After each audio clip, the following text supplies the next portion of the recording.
Welcome to the Scholar Meetup. My name's Jody Maloney, and I am the coordinator for the Mason County Promise. And I'm Hannah Rodriguez, and I am the program officer for the Manistee County Community Foundation and your contact for the Manistee Commitment Scholarship Program. So today we're going to share a little bit of financial aid reminders. We're going to talk to you about planning for the exam, and we're going to talk to you about some self-care steps and just some wrap-up. So if you have any questions after you've watched any of these videos, please reach out to Hannah or I. We are happy to help you.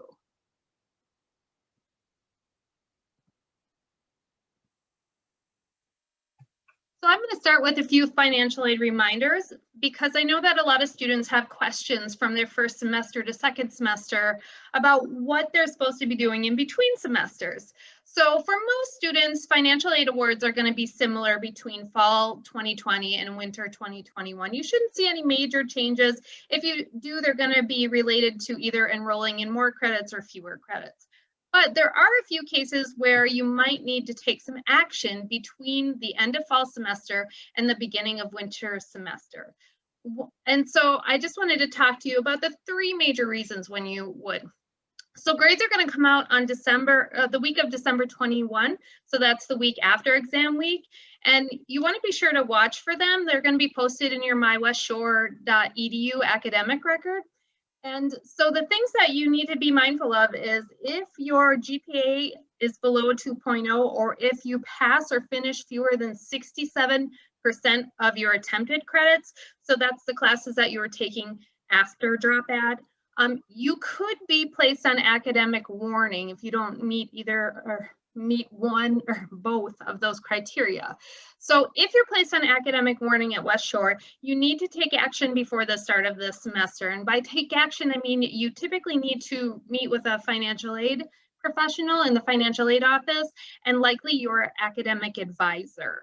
And if you don't know who that is, when you meet with financial aid, they're going to help you to connect with that person.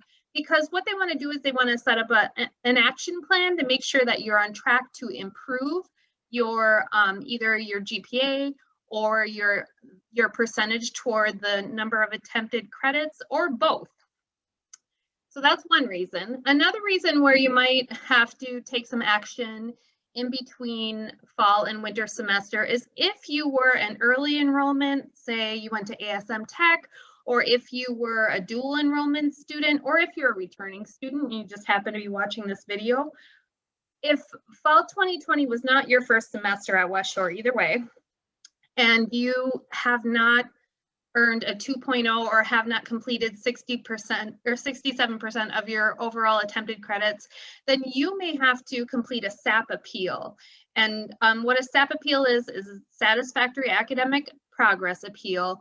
And it basically means that you are not eligible for financial aid for winter if you didn't meet those requirements, and your appeal is your request to West Shore to approve you to be eligible for financial aid. And so there are some steps that need to take place as a part of that SAP appeal, and you definitely will need to meet or connect with financial aid to complete that, and your advisor to complete that. So again, please pay attention during break to any messages that you receive from financial aid, and look in your westshore.edu account to make sure you don't have any missing requirements. The last one here is that if you were selected for verification, sometimes this happens from semester to semester, and it's pretty normal. About 30% of all students get selected for verification at some point. And verification just means that West Shore needs to verify some document related to your financial aid award. And so it might be a W-2 form, or it might be some other information. And so they're going to let you know what document they need in order to complete verification, and they're going to ask you to supply that document before the semester starts. If you take care of those requirements before the semester starts, then they'll decide whether or not you're still eligible for aid based on that information. Typically, verification works out in the positive, and they're able to take care of that. But if you don't supply that information, you won't receive financial aid. So it's really important that you're checking your email during break and then following up on any kind of financial aid verification or document requests that they have. A couple other reminders that we have that are not related to your financial aid award for next semester, but are important overall. FAFSA, as you probably heard, is open for renewal. That started on October 1st of this year. And really, you can renew your FAFSA as late as August 2021 for fall of 2021, but the sooner the better, especially if you have scholarships that are tied to your FAFSA award, or if you need other information related to your FAFSA to move forward. So renewal typically takes less time than your original application. You can still import your taxes, and you're going to use your taxes from the 2019 year.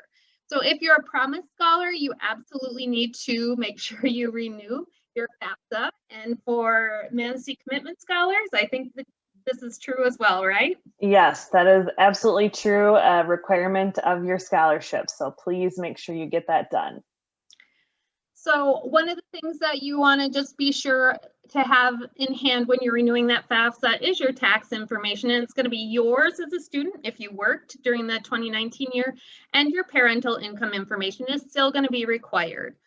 My Scholarships is another opportunity for students who are returning for winter semester, and that opens up in mid-January. So right about the time you're going back to school, you should be watching for emails about My Scholarships opening up, and that'll be available to you guys until early March. So be sure to apply for scholarships if you're eligible. I know that West Shore is very generous with their scholarships, and they try to make sure everybody gets something. And just as a basic reminder, you know, there's going to be a lot of communication between maybe your advisor, maybe student services, maybe financial aid, and you during break. So always check your West Shore email during your break several times to make sure you don't miss anything important.